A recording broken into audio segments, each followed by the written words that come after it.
So this morning, what came up for me was this thing about focus. And you might notice that the last 2 weeks, I've been asking you, what's the single, what's the one thing that you must do today in order to move closer to building the business of your dreams, or to building a sustainable and thriving business? And so you guys have been answering that. And as I was running today, I was just reflecting back.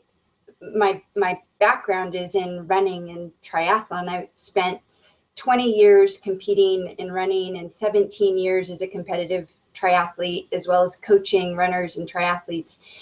And the number one most important thing that I always used to tell my athletes, and that I also practice myself, is that you have to have focus. If you want to get to that finish line, you're going to have focus no matter what, because things just don't turn out like you think that they're going to turn out. You have to prepare yourself for eventualities. So that was a lot of the work that I would do with my athletes, is prepare them not just to complete a race, but I would prepare them for eventualities. Like, what happens when you're in the middle of a triathlon and you get a flat tire, and maybe you're out in first place, but then you get a flat? Like, you can't help that, but you have to know mentally how to deal with that so that you don't give up in the race. Because a lot of people at that point would just say, screw it, I'm out of the race anyway, so forget it, and I'm just gonna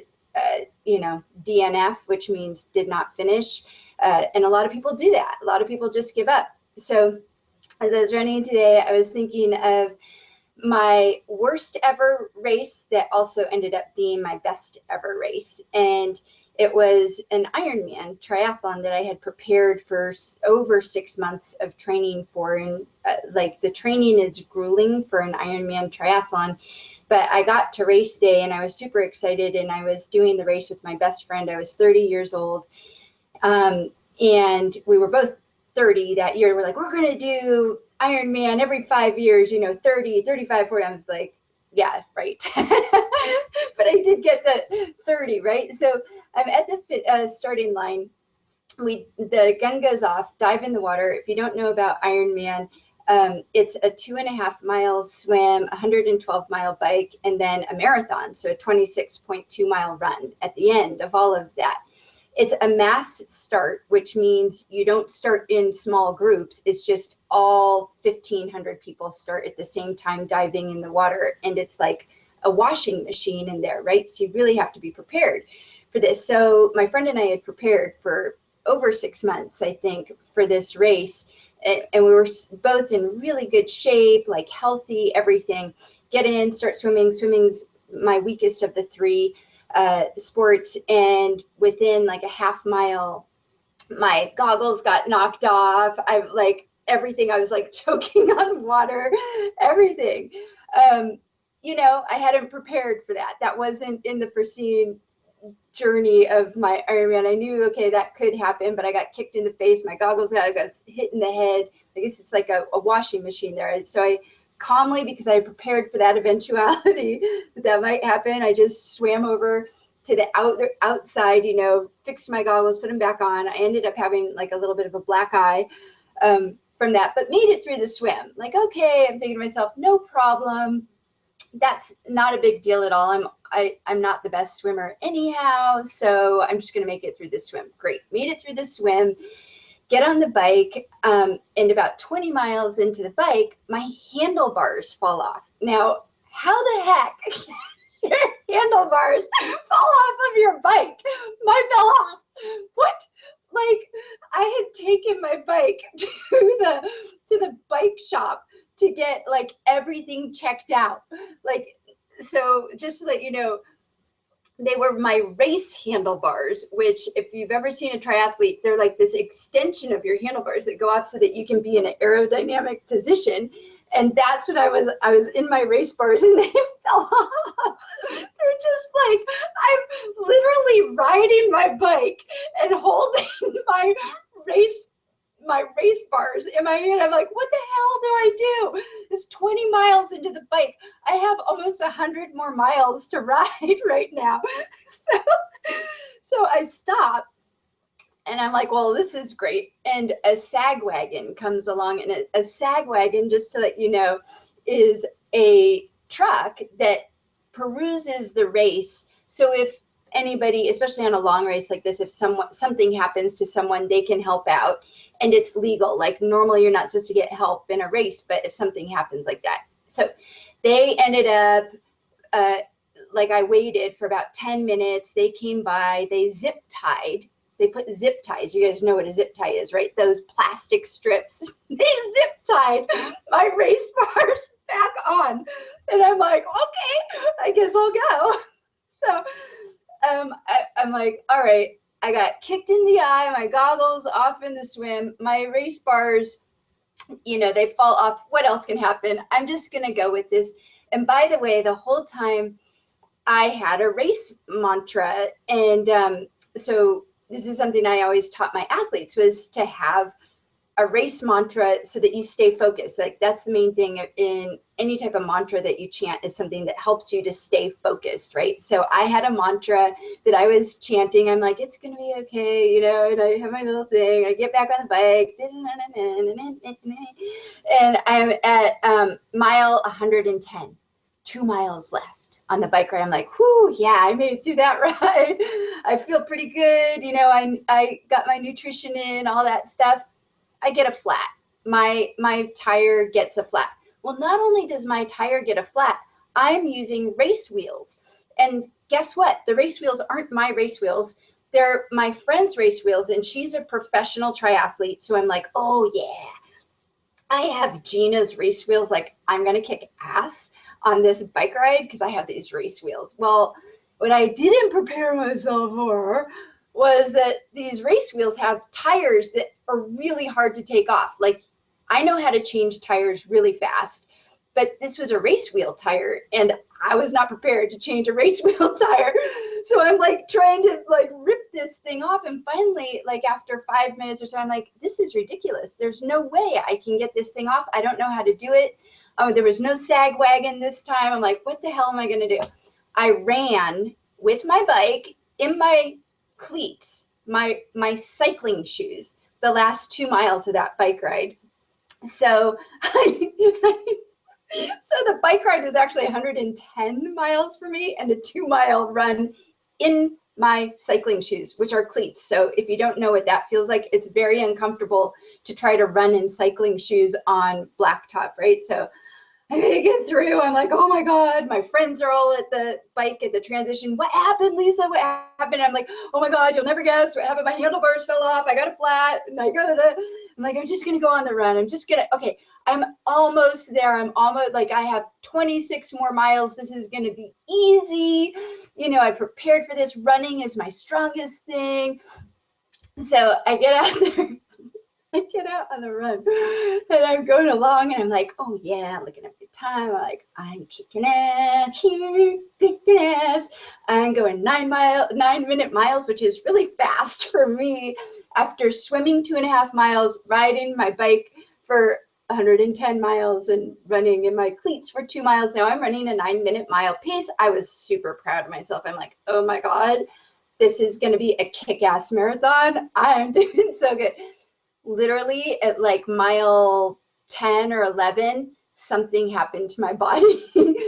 I totally broke down. I couldn't hold any liquids in. This is something that happens nutrition-wise for endurance sport athletes. And they're things that you don't know until you do the race, if your body can handle this type of endurance event. And the weather was perfect. It was like 65, 68 degrees, which is my perfect type of weather. Plus it was overcast. It was in San Diego. So it wasn't the weather. It was, I hadn't figured out how to hydrate myself properly for that distance. So what happened is, here I am, I'm running, and all of a sudden I have to pee. I'm like, okay, no big deal. I'm going to go get off and go pee, because there's a rest stop, like literally porta potties every half a mile when you're doing an Ironman, because they know like people have to go to the bathroom. So go pee. I drink some more water. and I start running. Literally within 1 minute, I have to go pee so bad. I don't know what to do. I have to go pee. The only way I could not go like pee my pants was to walk. So what happened was I had to walk from mile 10 or 11 to mile 26. I would walk, jog, walk, jog. It was the most dreadful, painful, longest marathon I could imagine doing, because I had to walk it, walk, run, walk, run. It was horrible. It was the worst thing ever. Yet the whole time I'm thinking to myself, I'm seeing my race monitors. I was just staying focused to the task at hand. What do I need to do right now so that I cross that friggin' finish line? I'm going to cross that friggin' finish line. I don't care what I have to do. I'm just going to stay focused. What do I have to do? I have to walk, because I can't run, because if I run, I'm going to pee my pants. I don't want to be running in soggy pee shoes, for the next 12 miles. I got to walk. So I did what I had to do, but I stayed focused in that moment. And I mean, I crossed the finish line about 2 hours behind my best friend. And so I did it in like 13 hours. She crossed the line in 11 hours, which at that point I was 30 years old, sort of hurt my ego a little bit, because we were totally equivalent, but she had the perfect race. Like nothing happened. She didn't get her goggles kicked off. Her handlebars didn't fall off. She had a totally perfect run, like everything went good for her. So the point, like, to bring this back to business, is that what I learned from triathlon and all of those years of running in triathlon is the amount of focus that you need in order to finish a race is immense. But it's not just the focus in preparation for the race, it's the focus on race day, because on race day, anything could happen. And just like in business, anything can happen. Like, things will never go like you think they're going to go. How often does a launch go like you think it's going to go? Or Kim and I have been trying to get our show, January, we're going to start our, our live stream show. February, we're going to start March, we're going to start our show. It's like, things never go as planned. There's always something that comes up. So that's number one. Like, my race did not go as planned. Number two is things will always take a longer time than planned. It just happens like that. It might be a day or two longer. It might be a month or two longer.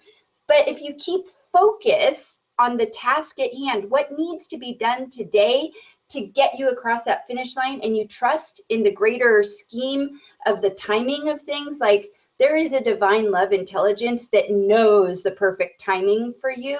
And if you stay focused and you show up and put one foot in front of the other and do that one thing that you need to do today, you'll get across the finish line. Hey, I got across the finish line 2 hours later than I thought I would, or expected, or planned, but I got across the finish line. And it was all due to one thing: focus. Focus on what I needed to do right then in that moment. And that one piece as well of being prepared for eventualities, because it's how you respond to eventualities that are going to happen at some point or another.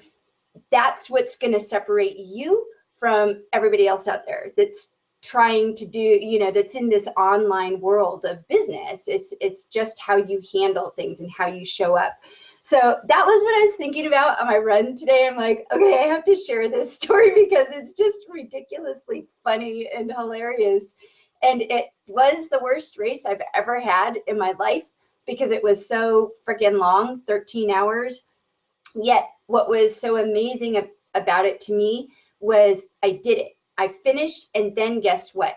Every time I had a challenge come up after that, I said, if I could do Ironman and have all those things, then I could do fill in the blank. It was like get out of debt. If I could do Ironman, I could get out of debt. If I could do Ironman, I could learn how to play the, tabla, drums. If I could do Ironman, I could, and it always went back to my what I was my reference point. If I could do that, I could do anything. I could have a baby, which I did a year later.